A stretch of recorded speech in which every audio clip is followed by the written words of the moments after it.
Remember a few days ago we were talking about this massive gap between us and the big four teams and how there was 20 points separating us from the top of the league. If we beat Rangers today, we're only 8 points behind them with like a third of the season still to go. Surely not.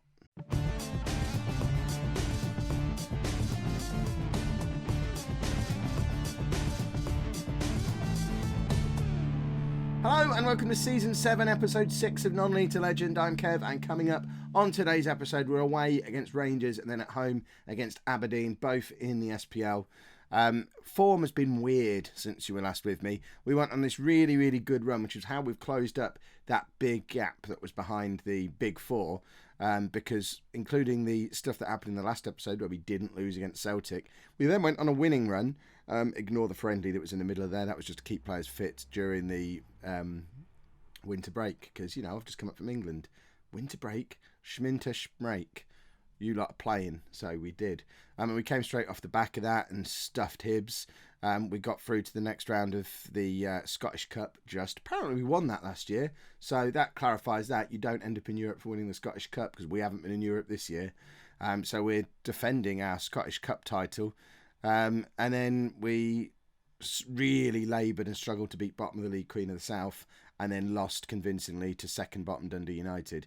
I don't know how this has happened. We just seem to have lost our form all of a sudden. And it's not really ideal, because we're going away against top of the table Rangers now, who are level on points with Hibs at the top of the league. Hibs, who we have beaten soundly already. Ross County we've beaten on that run. Celtic we drew with on that run. We're only 2 points behind Ross County, and we're in with a very real chance of breaking into this four and getting a European spot for next year.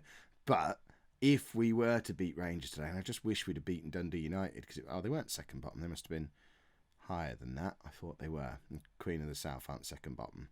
Aberdeen are bottom, which is weird, because they won the league 2 years ago. But as I was saying, if we hadn't have lost that game, we could have actually been in with a serious chance of pushing on to win the league. I think it's probably going to be beyond us. But a win against Rangers and only an 8-point gap with, 15 games still to go?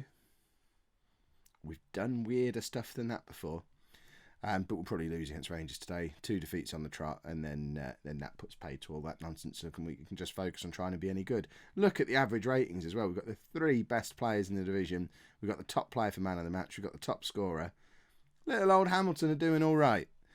This is the team that we're going to be playing today against top of the table Rangers. I know you're all telling me we should have a counter-attacking system for when we go against, certainly away from home against Rangers and Celtic. I say no, mainly because I don't really know how to play that way. If you've been around on the channel for a long time, you've seen me try to do it before. It never works. The only time I've ever had any success in the last 5 years of Football Manager games, if not longer, is by just attacking all the time. So that's what we're going to continue to do. We're doing all right. We had a media prediction of, I think, 4th bottom for this year. The board just wanted us to survive against relegation. We're doing all right. We don't need to get too stressed out over losing against Rangers if we lose today, even if they thump us again like they did last time. So the team for today's game, we've got Miguel in goal, a back four of Harfield, Jackson, Devlin and Hendry, with Hamilton, Sterling and Cash in midfield, and Logan in behind Hardy and Knox. Burkhart is slowly getting back towards something close to form, but I really like Hardy as a defensive forward, and I think if it's a straight swap between a straight competition between the two, more often than not, I'll probably go for Hardy. Babos, he was a bit of a waste of money. He's never really going to get a run of games in the team. But, you know, you have to try these things. But let's get into the game, see how we... I'd love to beat him. It would just be awesome. You might be able to hear in my voice that my throat and cough and everything is slowly starting to get a little bit better. So hopefully we'll be able to score some goals today, or even have them score some goals without me immediately starting to choke on air, which is what I've been doing for the last week or so. See, we're only 7-1. Last time we were away against one of the big clubs, we were 10-1, and we got a draw out of that. So there's every chance of us coming out of this with... I mean, if we avoid defeat, that's a great result. Do we recognise... Someone mentioned that last time, that when we played Rangers, Jack Baldwin was in their team. And there he is, Jack Baldwin, current posh player, in the Rangers side. Of course, now we've identified him, he'll nod one in from a corner, probably early on in the first half.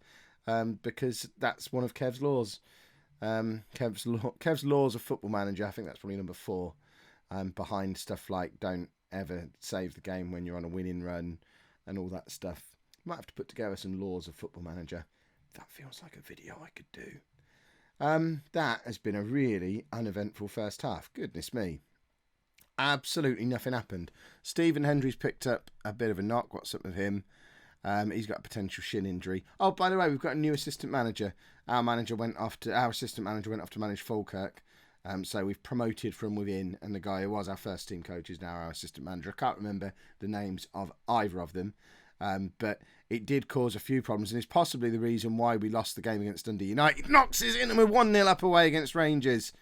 Hopefully what I was about to say is the case, because we've now fixed the problem, but we were without an assistant manager for about 2 weeks. I was trying to find a new one. Boydie couldn't find anyone. No one was applying to the job advert at all. We didn't get any applications in 2 weeks. I set Boydie to try, my director of football, George Boyd, if you're not sure who Boydie is. I set him to try and find one. He didn't find anyone. So in the end, we just promoted our coach. But what it meant was for the probably 2 or 3 week period, I was having to do the training myself. And it got to the point where we almost had a mutiny. There was a meeting. I had to hold a team meeting because they were so unhappy with how bad the training was. I haven't got a clue what I'm doing. But for the last week, probably now, we've had an assistant manager in place because I just panicked and promoted so that we could have someone who knew what they were doing running training. So they're back training properly now. They've all stopped whinging. And here you are, we're 1-0 up away from home at top of the table Rangers with 25 minutes left to go. And if it all stays like this, not only are we only 9 points off the top of the league, but we are in that all-important 4th place European spot, having leapfrogged Ross County, who probably only 2 episodes ago were top of the league themselves. So it shows how quickly things can change around in this league. Anthony Brennan's going to come on and make his debut. He's the youngster who came in during the transfer window that I'm fairly confident I knew nothing about. 19-year-old Irish player, got a lot of potential, probably not good enough to be a regular in our team yet, but you know, if George Boyd sees something in him, I see something in him. And we're also going to bring on Burkhart for what's his face, Hardy. We've got Raquel Pike on the bench, by the way, but he's not coming on against Rangers. We've got over £1 million of a striker sat on our bench. We'll bring on one of them first, and Burkhart probably a little hard done by to not be in the starting 11, because he has, like I say, been coming back into something close to decent form recently. Miguel collects what in the end was a fairly tame shot, and we've just got to hold on for 10 minutes. And I know you're all screaming at me, Kev, counter-attack, Kev. No, I won't. Right, let's bring Gillespie on. And we'll just leave everything like that. So Hamilton goes into the attacking midfield position. There's just no point going counter-attacking. It'll just be inviting Rangers to score a goal. I would say for these last 10 minutes, we're better off trying to score a second goal ourselves, because that might happen, rather than trying to defend against a rampant Rangers team, because that won't happen, and they'll definitely score if we go defensive. They'll probably still score if we keep attacking. But I think we've got more chance of scoring ourselves when we're attacking than we've got of keeping a clean sheet while we're defending. Miguel has just absolutely flapped at that and missed. And we are very lucky that Rangers were very slow to react to it and didn't really make anything of it. But they're coming at us again here. Cross comes in. Miguel does collect this one properly. Take time with it, little fella. You're fine. Boots it up to Knox, who finds Hamilton. Burkhart's in here and forces a good save out of the Rangers keeper. I mean, this isn't even a mugging today. If we look at those clear-cut chances, if you compare this to the first time we played some of the bigger clubs, Rangers or Celtic, and even when we were doing well, we were conceding 5 clear-cut chances. If you look at that, there's 5 minutes to go. They've had 1 clear-cut chance. We've had 2. That's probably their second. Yeah, it's 2 all for clear-cut chances now. Non-league to legend veteran James Tavernier with the shot there. He was of my Ipswich team last year. And he's taken all the set pieces. That's a bit of a worry, because I know he can crack a free kick when required. Did he come off the bench? I probably would have noticed him if he was on earlier in the match, although it looks like he's playing in midfield rather than at right back, so perhaps he's turned into a midfielder in real life. Don't score in the last minute. Come on, lads, we've got 15 seconds to hold on here. And Brennan, there you go, the new boy, gets his head on that. Knox finds Hamilton, just slide through to Burkhart. He does. Burkhart's in, and we're 2-0 up against Rangers with the last kick of the game. We have beaten Rangers in the league. We've still got enough... Say it quietly. There is still enough time to catch up here. Even if we don't catch them and win the league. There's 2 Champions League spots in this division. We're only 8 points off... off Rangers, who are now dropping down to second place as a result of this defeat. We've stuffed Hibs already this season, who are top of the league, and we're the form team. Oh, this is going to be an exciting run-in. Right, now we're going to go and play bottom of the league Aberdeen, who won the league 2 years ago and are now looking like they're going to get relegated. I don't think this is as much of a two big clubs dominating everything league as I thought it was. I need to have a lie down. I'm very excited after all that. Right, bottom of the table Aberdeen now, and with one eye on the Scottish Cup game against Motherwell at the weekend as well. We've got a few injury enforced changes and also a couple of tactical ones as well. So Gillespie is coming in at right back because we've picked up injuries to both Ben Sterling and Stephen Hendry. So Gillespie's going to come in at right back.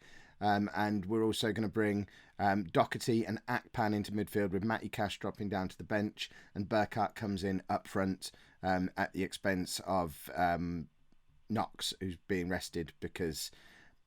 Why not rest him? Let's try Hardy as an out-and-out striker, stick Burkhart in, give Knox a little bit of a rest, save him for the cup game, and see how these two get on together.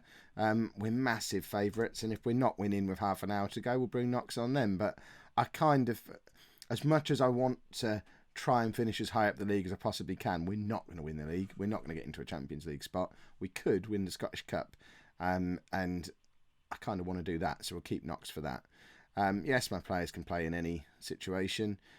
Yes, Hardy hasn't scored lately, but he's not been playing as a poacher, so we'll let him try that. And yes, Devlin is fantastic. Knox is being rested. I just told you that. This is the longest touchline interview ever. We must be midway through the first half at this point. Right, let's get into the game. So, how are we doing? Hibs played yesterday and won, which is why they're now 11 points ahead of us.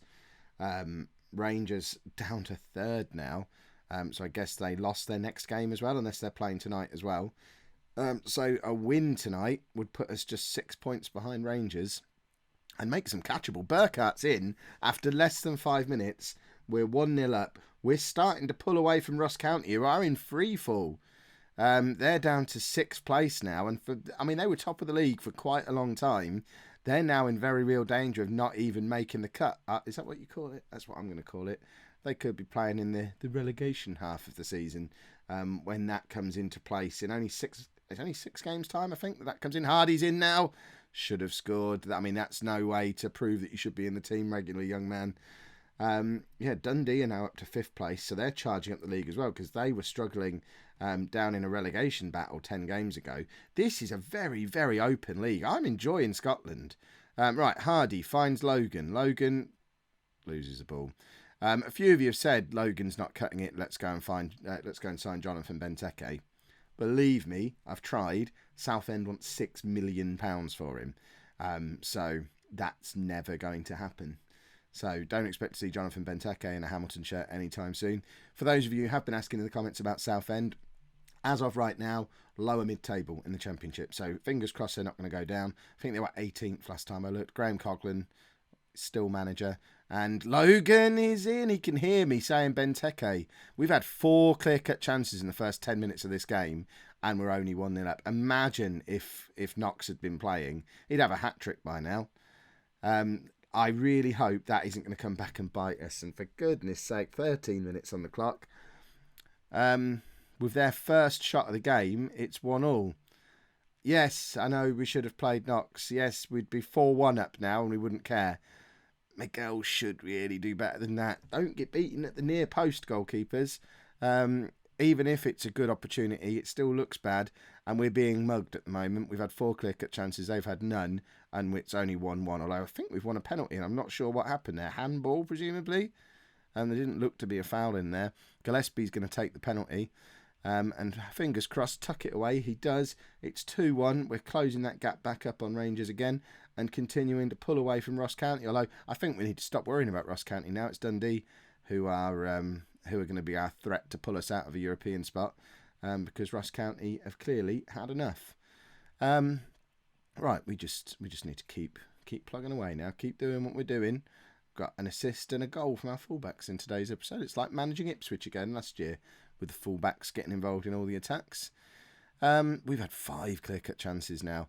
Harfield with a chance to shoot from here, and I would just have a go if I was him, but instead we're trying to work the ball through. It doesn't really work out because they had their whole team stood on the edge of their area defending, but we've just won the ball back brilliantly through Jackson, and that is a fantastic passing move. Sometimes I worry that my teams are a little bit too direct, a little bit too lump it out wide, whip across in, but we have just passed that from our centre-back straight up the middle. It's not gone out wide at any point. It's just passed through our centre-back, central midfielder, central attacking midfielder, striker, little slightly diagonal passes, little diagonal runs. Beautiful move. What a goal. We're 3-1 up before half-time. And we're making this look rather easy. We're passing the ball around again. Aberdeen are really scrappy defending. But we're just winning the ball back at will. Hamilton's in. Should have scored. Hits the post twice in the same move. It's like they don't have a defence. They're sort of throwing everyone in front of the ball on the edge of their area with their midfield. But if we win the ball back on the halfway line, we can just cut straight through them. It's ridiculous. Right, no need for any changes at half-time. Yes, we could be 8-0 up if we'd have had Knox in the team, but I mean, we've had 8 clear-cut chances. They've had none. I don't think I've ever had 8 clear-cut chances in a match before. And especially only being 3-0 up, we've absolutely slaughtered them without having the end product because we've not got our main man on the pitch. Burkhart's got 2 goals. He really owes it to the world to at least get himself a hat-trick today. Ryan Hardy, despite my confident words at the start of the episode, is just showing me that he's probably not the answer. He's had a game at a defensive forward, a game at poacher, not really performed as either of them. And in a game where we've had 8 clear-cut chances, as the poacher in the team, for him to be sat there on a 6.3 and no goals to his name, that's just pathetic. Seriously, worst player on the pitch. In fact, we're taking him off now because that's just a joke. We're going to give Babos half an hour. He deserves a little bit. He deserves an opportunity to play in this team that's creating chances for fun. So Babos comes on. Hardy, don't expect to see him for a little while now because he's just really upset me. Gillespie heads clear. Let's not let Aberdeen back into the game because that would be silly. Burkhart wins the ball back nicely, finds Logan. We're passing the ball around nicely again. Harfield out wide, finds Hamilton. Look how we're moving the ball around. Cross comes into Babos. He's been on the pitch, 20 seconds? And has already done what Hardy was incapable of doing. It's part of another lovely passing move. This time, once again involving a fullback. Cross comes in. Babos showing what a poacher's actually supposed to do. Imagine if he had been in the team from the start. We're still only on 8 clear-cut chances. Apparently that one wasn't clear-cut, which makes it all the better. Let's make another change. Doherty's not having the best of games in midfield, so we'll bring Matty Cash on for him, who apparently is going to go for, he plays for Forest in real life, according to someone who tweeted me earlier today, and there's been a £6 million bid for him. He's a teenager. So there you go. Kev found him. Someone watches the channel and has decided they want a bit of Matty Cash. Right, what should we do with our last change? I don't really feel the need to bring Knox on. We'll bring on Raquel Pike. We can't. Can we take Burkhart off when he's on 2 goals? Should we just stick 3 up front and who cares? We're 4-1 up. Let's bring Raquel Pike on for Hamilton. Drop Logan back into midfield. And stick Pike up there like that.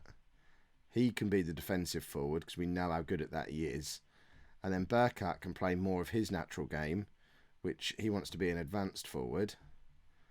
I mean, that looks good, doesn't it?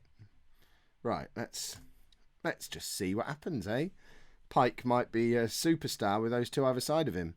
What's actually happened is nothing. 10 minutes of just nothing. But at least Raquel Pike's got onto the pitch, which I think that might be his first appearance in a Hamilton shirt, certainly in the league. I don't remember playing him before today. But that was a very comfortable victory. Fingers crossed we can now take care of Motherwell at the weekend, keep moving forward in the Scottish Cup, and I guess the next time you see me will be around about here when we're just clarifying which half of the league we're going to go into after the split, although we'd have to do something spectacularly wrong now to not end up in the top half because Hearts are 7 points behind us in 7th place. And we really need to be looking up rather than down, I think, at this point. We're only 9 points off a Champions League spot and top of the league because no one seems to want to stay top of the league for any amount of time. We want to. It's not going to happen, is it? Let me know in the comments. If you've enjoyed that, make sure you pop a like on there for me. Subscribe to the channel if you'd like to see more. Well, thank you very much for watching.